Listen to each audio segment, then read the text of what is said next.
Si tu veux être riche et milliardaire plus tard, mets un énorme pouce bleu à cette vidéo. Il y a beaucoup trop de personnes qui me demandent pourquoi Azulek fait plus de vidéos, pourquoi Azulek n'est plus avec toi, pourquoi, etc. Fermez vos gueules les oiseaux. Vous allez la fermer. Moi je vais vous dire la vérité. Azulek, j'ai plus de nouvelles de lui. Il y a beaucoup de facteurs qui faisaient qu'il devait partir de chez moi. Donc il est parti de chez moi. Et c'est vrai qu'à ce moment-là, il faisait plus de vidéos. Il était très déprimé. Il était dans une dépression, clairement il était dans une dépression, je le savais. Le problème c'est que il a besoin de fumer du cannabis régulièrement. Pour lui, c'est une source de carburant. Moi j'ai mon avis sur ça. Ok, j'ai mon avis sur le cannabis. Je trouve que c'est pas une solution quand on va mal. Ça c'est mon avis personnel. Ça reste que mon avis personnel. Il avait besoin de cette consommation-là.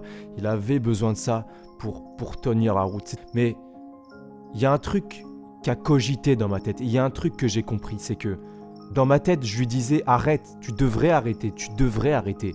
Mais ce que je savais pas, c'est que il y a un truc que je peux pas comprendre de lui. C'est son mal-être à lui. Ça, je peux pas le contrôler. Ça, c'est quelque chose d'intérieur. On peut pas savoir. Parfois, on regarde quelqu'un et on lui dit ah t'abuses. Franchement, t'abuses, machin. T'es pas bien, mais t'abuses, c'est pas grave. On ne sait pas. On ne sait pas. Les oiseaux, vous allez la faire. C'est vrai que depuis 2 mois, il a disparu, il fait plus de vidéos. Moi, j'ai plus de nouvelles. J'ai plus de nouvelles de lui du tout. Peut-être que j'étais un petit peu trop dur avec lui dans le sens où le fait qu'il consomme du cannabis, c'est aussi un mal-être intérieur que moi, je peux pas comprendre. Tu vois ce que je veux dire? Parce que des fois, quand on prend trop de recul, on peut pas comprendre. On ne peut pas comprendre le mal-être de chacun. Et là-dessus, je m'en excuse. Parce que quand on est dans une dépression et quand on est dans les ténèbres, quand on est vraiment mal, c'est pas une question de volonté. Il y a des gens qui pensent que c'est une question de volonté. C'est pas une question de volonté. Et on peut relativiser sur plein de trucs. Oui, relativiser. Oui, mais regarde, relativise, machin. Le mal, quand il est là, il est là. Et ça, c'est pour toutes les personnes qui vont juger quelqu'un qui est mal. Qui vont penser qu'il abuse. Non les gars, dites-vous bien que s'il est mal, c'est qu'il y a une raison. Et c'est pas une question de volonté. On n'est pas mal comme ça, on le décide pas. C'est pas tiens aujourd'hui, je vais me sentir très mal. Parce que je pensais que s'il arrêtait le cannabis, ça serait peut-être plus facile pour lui de se sentir mieux. Mais ça marche pas comme ça peut-être. Avec Azulek, on avait ce projet d'aller en Thaïlande. On avait ce projet d'aller en Thaïlande, d'aller en Asie, de faire des trucs de fou. On avait tout prévu, billets d'avion, on avait tout calé, Airbnb. Et au fil du temps, il était chez moi et tout s'est écroulé en fait. Je suis tombé malade. Lui, il avait besoin de consommer son cannabis, ce que je respecte. Même si moi, forcément, je suis pas pour.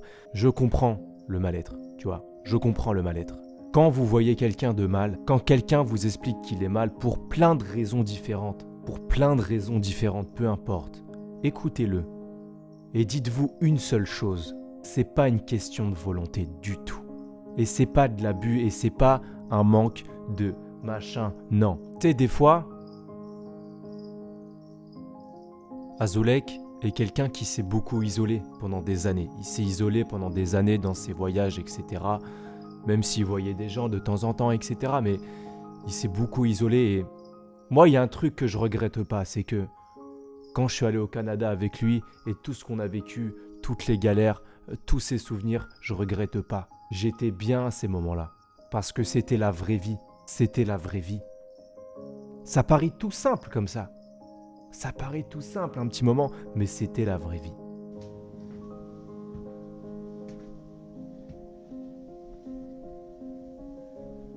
On avait des galères, on était SDF, c'était le bordel, mais quand on peut essayer de comprendre la douleur, il faut écouter la douleur des autres, même si ça paraît incompréhensible. Vous voyez, des fois, on ne comprend pas forcément. Quand quelqu'un est mal, on ne comprend pas forcément. On se dit, mais pourquoi il est mal? Il n'a pas de raison d'être mal. De quoi est-ce qu'il a peur? Qu'est-ce qu'il tracasse? Mais comprenez. Moi, je vous dis, profitez de la vie. Profitez du moment présent. Bisous.